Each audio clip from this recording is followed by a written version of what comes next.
the opening lead is the most important card a defender plays. It's the most difficult card a defender plays, and it steers the entire hand. When you get to play bridge more frequently, you will hear someone say something along the lines of, how on earth did they make 12 tricks in 4 hearts?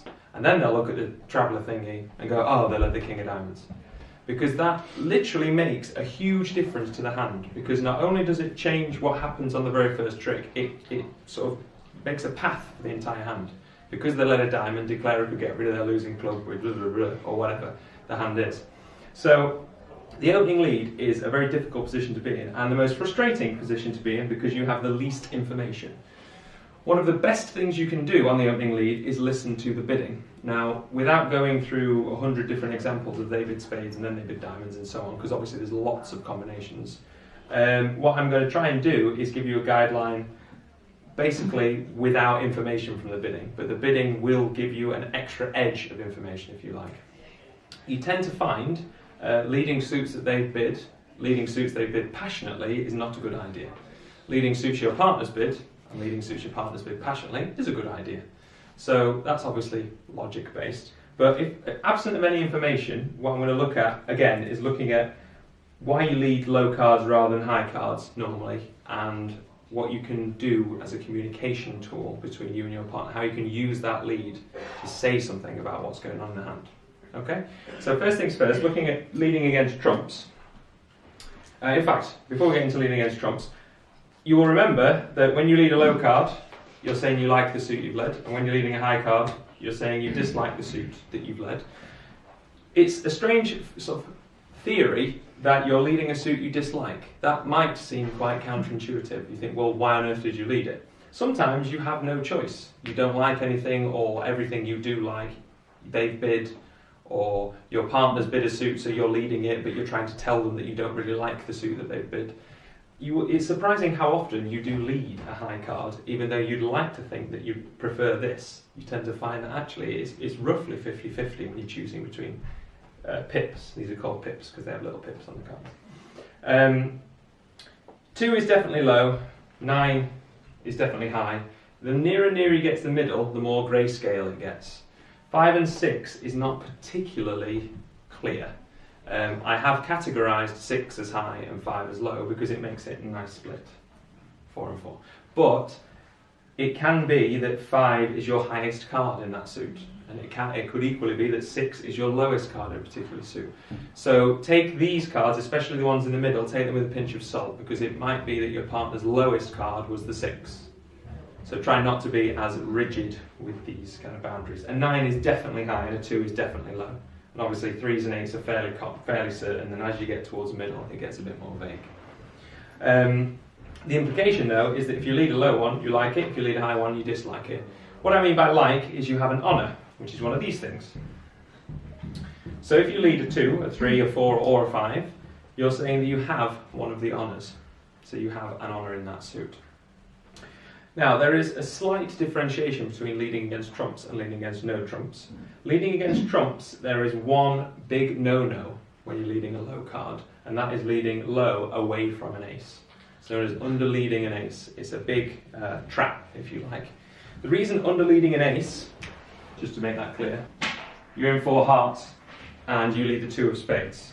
That is a really bad idea. Now, in theory, we've told the truth. We've led a low card. We like that suit. We want it to be returned. On the face of things, there's nothing wrong with that. And it's a very common mistake. The reason it's a mistake is because what you tend to find, unless your partner has the king, and only the king, you tend to find they win the lead, they draw the trumps, and they don't play their suit anymore, because they haven't got the ace. So it can happen that you lead a low one, and suddenly you don't make your ace. It's a really criminal thing to do, to not make an ace. That doesn't mean you should lead the ace. It means you should avoid the suit. The reason you were dealt the ace was to kill the king, unless your partner plays it, of course. So your ace should be held back on to try and defeat something that they play. If you lead a low one, your ace won't be doing anything. If you lose your ace won't be doing anything, because it'll fetch the 5, the 3, and the 6, or whatever. So leading a suit headed by an ace against trumps is not a good idea. Under-leading an ace is a classic big no-no for leads. Another thing would be to lead an unsupported ace. That's also a bad idea, because your ace has done nothing. Yes, you've won your trick, but everybody in the whole room is going to win their ace of spades on this particular hand, unless they trump it, in which case, who cares?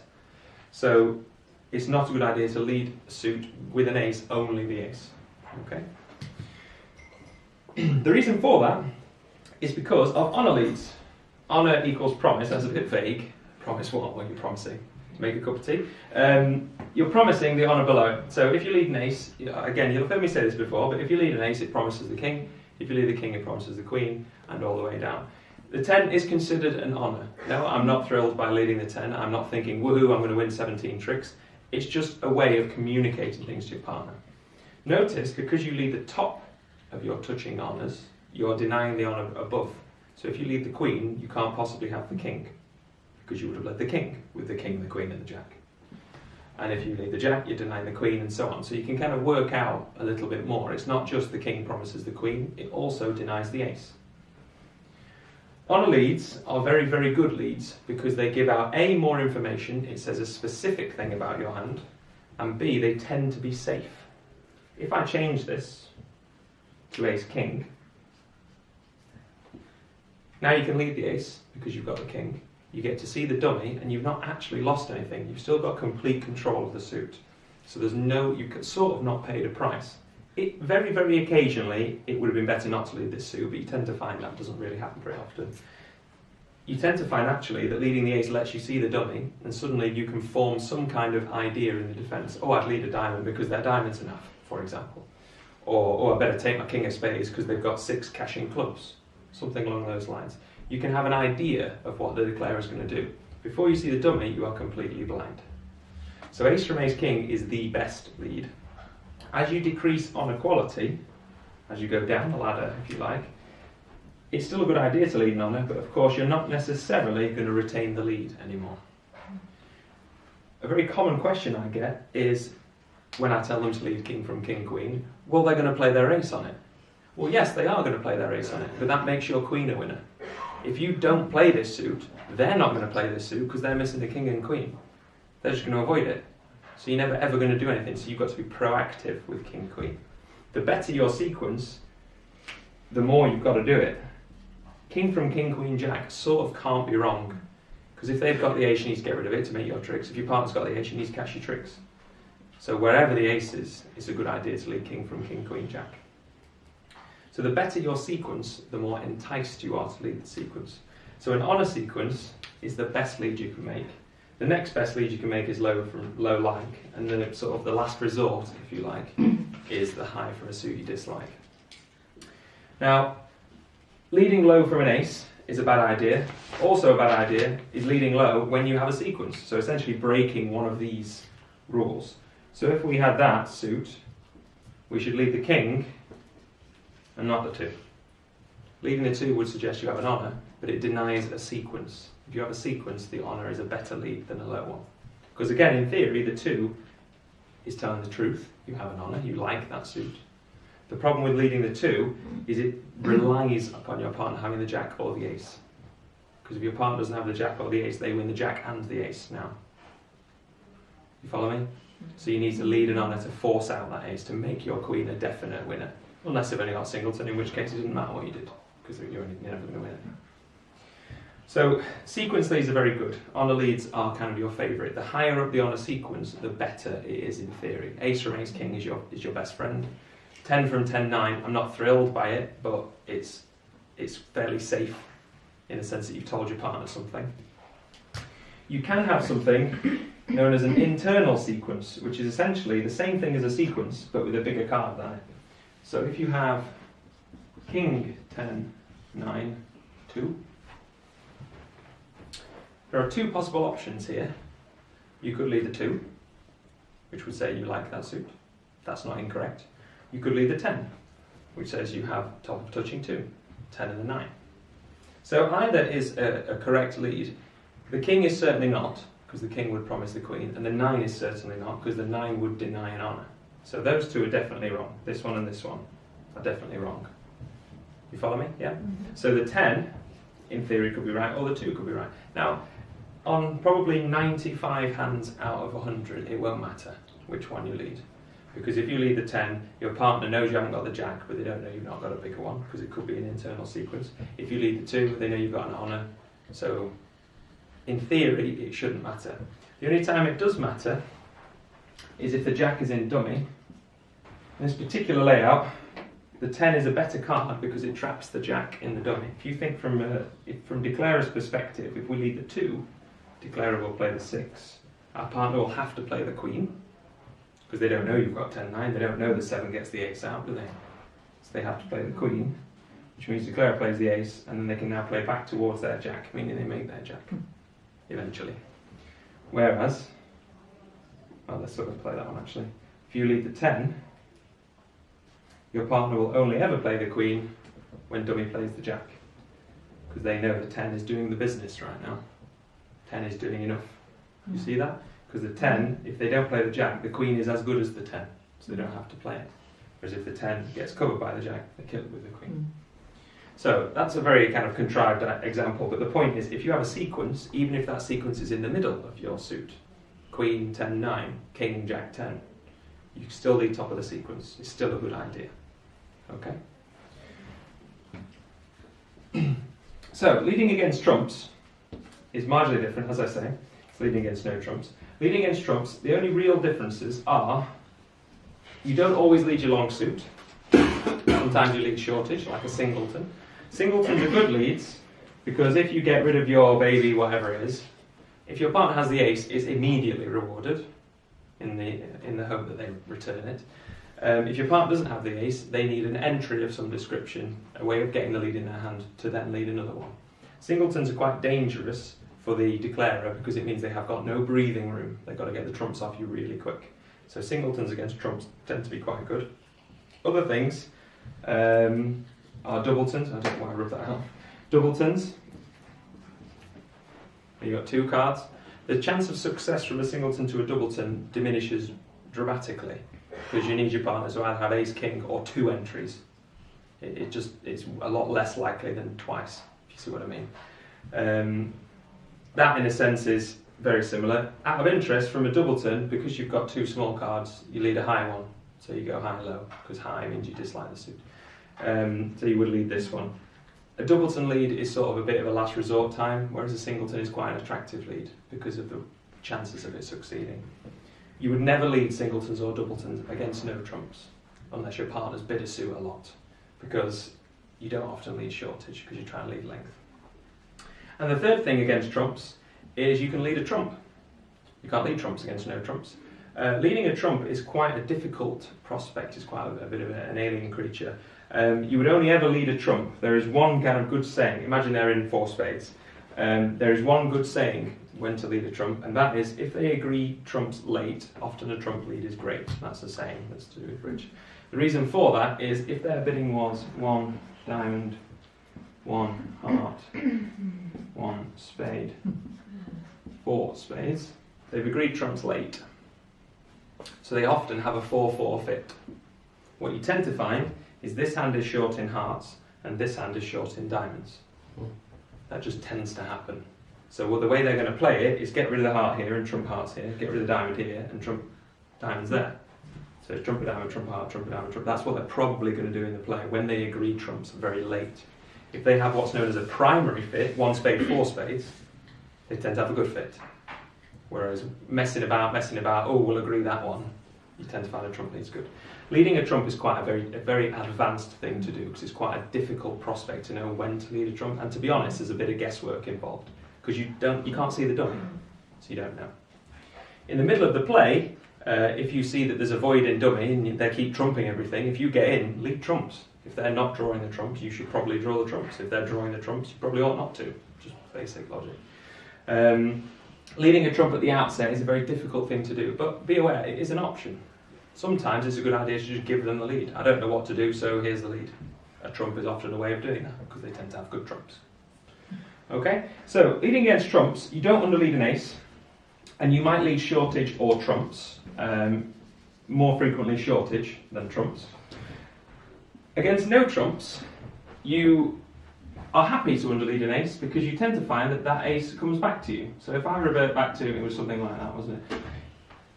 Against no trumps, let's imagine that we're choosing spades as our lead. It's okay to lead a baby spade. It's okay to lead promising an honour, because the ace will never be trumped, because you haven't got any trumps. So you tend to find it is risk, not free, because it's plausible that they win the lead and you never get spades played again, but it's a lot less risky against no trumps. So leading low away from an ace, under leading an ace, is a safe thing against no trumps, and a really not safe thing against trumps. That's a very big difference. One of the things I tend to find is whenever someone underleads an ace, and I want to say that's a really bad idea, their partner seems to have the king, and so I can never quite prove the point, because it goes over to the king, and they, oh, that was good, I get my ace now, and you can't quite prove it. You just have to take my word for it that underleading an ace is bad. Now against no trumps, that's perfectly sound. Underleading an ace is perfectly a safe and legal, well, I suppose they're all legal, safe thing to do. And similarly, with an internal sequence. Against no trumps, you're safe to lead your jack, because you've got a sequence with a big one, internal sequence. Against trumps, you wouldn't want to lead your jack, because you're now underleading an ace again. So the same principles apply, you just happen to be leading an honour. The sequence can be any sort of broken sequence. It could be ace, queen, jack even. Against trumps, I'd never dream of leading it. Against no trumps, I would lead the queen. Same reasons.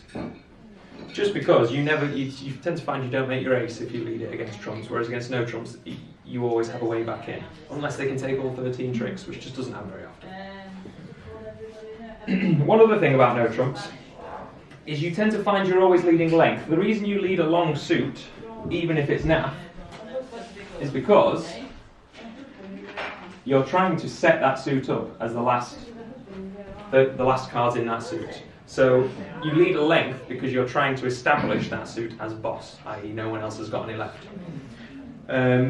You should still lead length even if your suit's rubbish like that. And you should still lead to say whether you dislike the suit or not. So here, you can lead any kind of number. What you tend to find players do, there is a reason for it, which I'll get to, 6 months down the line. But you lead a second from a rubbish suit and fourth from a good suit.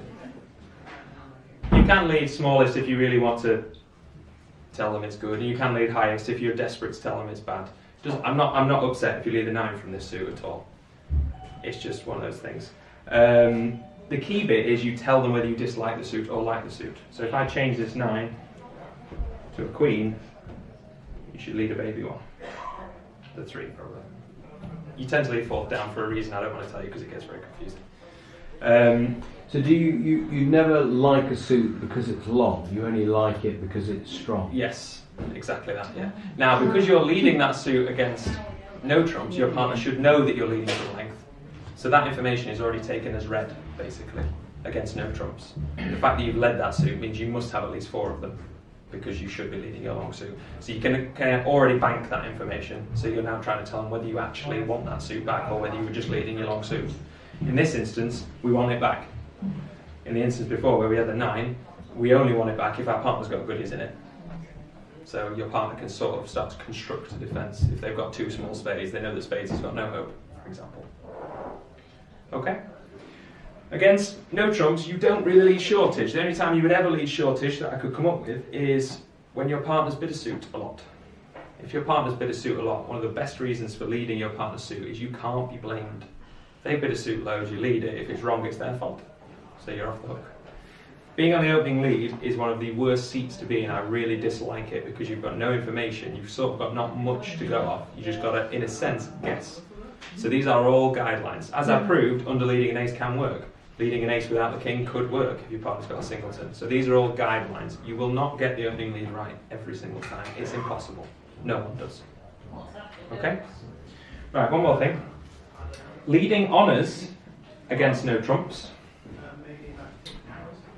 I've been obsessed with spades tonight for some reason. If this was your suit against no trumps, this is where trumps and no trumps differ slightly. If that was your suit against no trumps, you need your partner to have some help for you to establish that suit. If your partner hasn't got the jack or the ace, you have no chance really of establishing that suit. When I mean establish the suit, I mean set that suit up as winners. So if they haven't got the jack or the ace, the baddies have the jack and the ace. So the chance of you establishing this suit for more than one trick has vanished. So yes, you could lead the king to get rid of the ace, which is what we talked about against trumps, but against no trumps you're trying to be, in a sense, more greedy than that, because you want to try and establish your suit, not just a trick. In trumps you're desperate to establish a trick, because you might not make any more than that suit. So in no trumps you have a bit more stringent rules behind leading an honour, and that is you want 3 cards touching, not just 2 cards touching. So you would like that to lead the king. That's only against no trumps. It's a slight tweak on the honour lead, because you're hoping to be able to lead it more than just the once or twice, depending on how many tricks you think you've got. So against no trumps, you lead the king. Against trumps, you lead the king from this sequence. And from this sequence, against no trumps, you lead the baby one, in the hope your partner's got help. Of course, if your partner hasn't got the jack or the ace, so it just didn't matter what you did. So, however, if your partner has got the jack or the ace, you need to lead low to try and establish the suit in your hand. And against trumps, you will lead this one, because you don't care about the suit after about 2 tricks time. So the logic behind it really is just how playable the suit is. Against trumps, you'd be very lucky to play this more than twice. Whereas against no trumps, it's more likely that you can play it, because they just can't trump it. Okay? So differences between the two. Against trumps, you lead singletons and doubletons, you lead shortage, and you don't underlead an ace. You might lead trumps if you don't know what else to do. Against no trumps, you can underlead an ace. You nearly always lead length, unless your partner's bid a lot, and you need better honour sequences to lead an honour. So you want 3 honours. Okay? No trumps. In no trumps. But as a general rule, you don't lead trumps if they've established. Generally, unless you strongly suspect that they're going to do some cross-ruffy stuff, which means trumping over there, trumping over there, trumping over there. You have all, I have it certainly, where you just go, oh, I wish I'd led a trump, because they've just gone trump, trump, trump, trump, trump, trump, and they've never drawn the trumps. That can happen. But it's sort of a bit psychic to know that's coming. So leading trumps is is a bit of an alien thing, really. Okay. Just one more clarification I've just realised. If you have 3 honours in no trumps with an internal sequence, that is good enough.